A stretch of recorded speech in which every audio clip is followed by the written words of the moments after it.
कभी सोचा है कि आज से कोई 15 करोड़ साल पहले जब वो डिप्लोडोकस जैसे विशालकाय जीव घूमते थे धरती पर, हाँ। ठीक उन्हीं के पैरों के नीचे एक और तरह की दुनिया चल रही थी। हाँ, मतलब जिसमें कोई छोटा सा, शायद कुत्ते के साइज का, बिजली जैसा तेज भागने वाला डायनासोर भी हो, जिसके बारे में हमें अभी अभी पता चला है। बिल्कुल, ये कल्पना ही अपने आप में कमाल की है। और हाल ही में जो खोज हुई है कोलोराडो के मॉरिसन फॉर्मेशन से, वो इसी तरफ इशारा करती है। मॉरिसन फॉर्मेशन, ये तो वही जगह है ना जहां से वो सब बड़े बड़े मशहूर डायनासोर मिले हैं। हाँ हाँ, वही जगह जहां से हमें जुरासिक काल के कई जाने माने विशाल डायनासोर मिले हैं। पर इस बार जो मिला है वो जरा हटके है। अच्छा, मैंने सुना था कि पहले इसे कुछ और समझा जा रहा था, फिर क्या हुआ? सही सुना। देखिए, एक लगभग पूरा कंकाल मिला है, जो कि अपने आप में बड़ी बात है। शुरू में लगा कि यह शायद किसी जाने पहचाने छोटे डायनासोर का ही कोई हिस्सा होगा, लेकिन जब लंदन के नेचुरल हिस्ट्री म्यूजियम के रिसर्चर्स ने, प्रोफेसर सुसैना मेडमेंट और पॉल बैरेट ने इसे गौर से देखा, तब पता चला कि नहीं, ये तो विज्ञान के लिए बिल्कुल एक नई प्रजाति है। अरे वाह! तो कौन है ये नया मेहमान जुरासिक काल से? इसका नाम भी सुनने में आया है, काफी दिलचस्प है। हाँ, नाम है इसका एनिग्मा कर्सर मोलीबॉर्थ फिकाए। Enigma cursor? हाँ, एनिग्मा कर्सर, जिसका मतलब है रहस्यमयी धावक। रहस्यमयी धावक। बिल्कुल। और ये नाम इसके कंकाल को देखकर ही रखा गया है।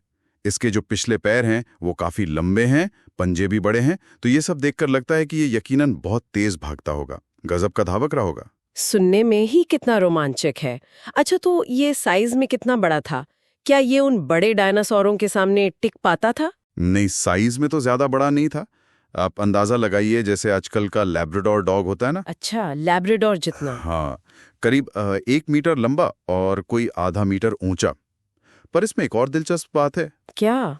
ये जो कंकाल मिला है ना, हो सकता है ये पूरी तरह से वयस्क डायनासोर का न हो। ओह, मतलब ये बच्चा था? बच्चा नहीं, शायद किशोर कह सकते हैं। उसकी रीढ़ की कुछ हड्डियां, जिन्हें वर्टेब्रा कहते हैं, वो अभी जुड़ी रही थीं। जैसे यंग एनिमल्स में होता है ना, हड्डियां पूरी तरह फ्यूज नहीं होती। तो इसका मतलब यह है कि जब वो मरा तब भी वो बढ़ रहा था। तो एक फुल्ली ग्रोन, मतलब वयस्क एनिग्मा कैर्सर शायद इससे थोड़ा और बड़ा रहा हो। और ऐसे छोटे डायनासोर का लगभग पूरा कंकाल मिलना, ये तो बहुत ही मुश्किल होता होगा, है ना? अरे बहुत मुश्किल। ये तो असाधारण खोज है, समझिए। छोटे नाजुक जीवों के पूरे कंकाल मिलना फॉसिल रिकॉर्ड में बहुत ही दुर्लभ होता है।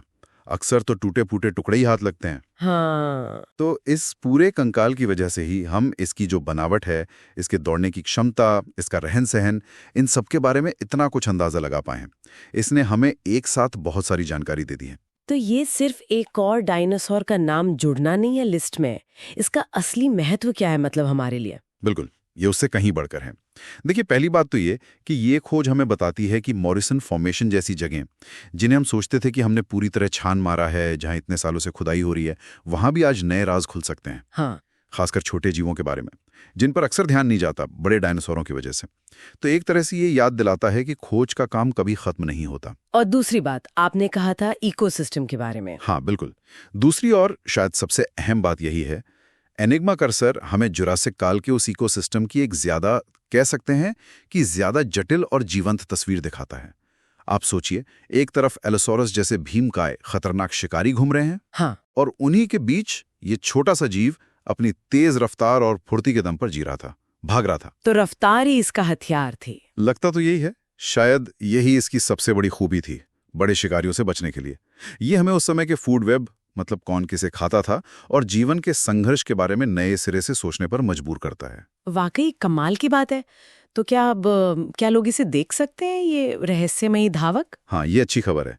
ये जो जीवाश्म है, इसे डेविड और मॉली लोवेल बॉर्थविक के सहयोग से लंदन के नेचुरल हिस्ट्री म्यूजियम ने हासिल किया है, और उन्हीं के सम्मान में इस प्रजाति का दूसरा नाम मॉली बॉर्थविकाए रखा गया है। अच्छा। और अब ये म्यूजियम के अर्थ हॉल मेजानीन में परमानेंट डिस्प्ले पर है। लोग जाकर इसे देख सकते हैं।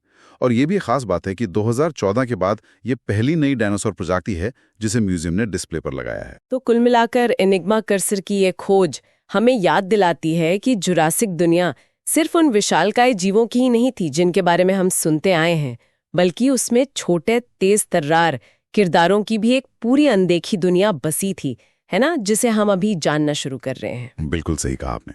और ये सोचने वाली बात भी है कि अगर मॉरिसन फॉर्मेशन जैसी इतनी स्टडी की हुई जगह से अब भी ऐसे सरप्राइज मिल रहे हैं, तो दुनिया भर में हमारे पैरों के नीचे न जाने अभी और कितने अनदेखे जीव, कितने अनकहे राज दबे होंगे जिनके सामने आने का बस इंतजार है। यही था आज का एपिसोड फैक्ट यूनिवर्स का। सुनने के लिए धन्यवाद। लाइक करें, शेयर करें और सब्सक्राइब करना ना भूलें। अगली बार फिर मिलते हैं।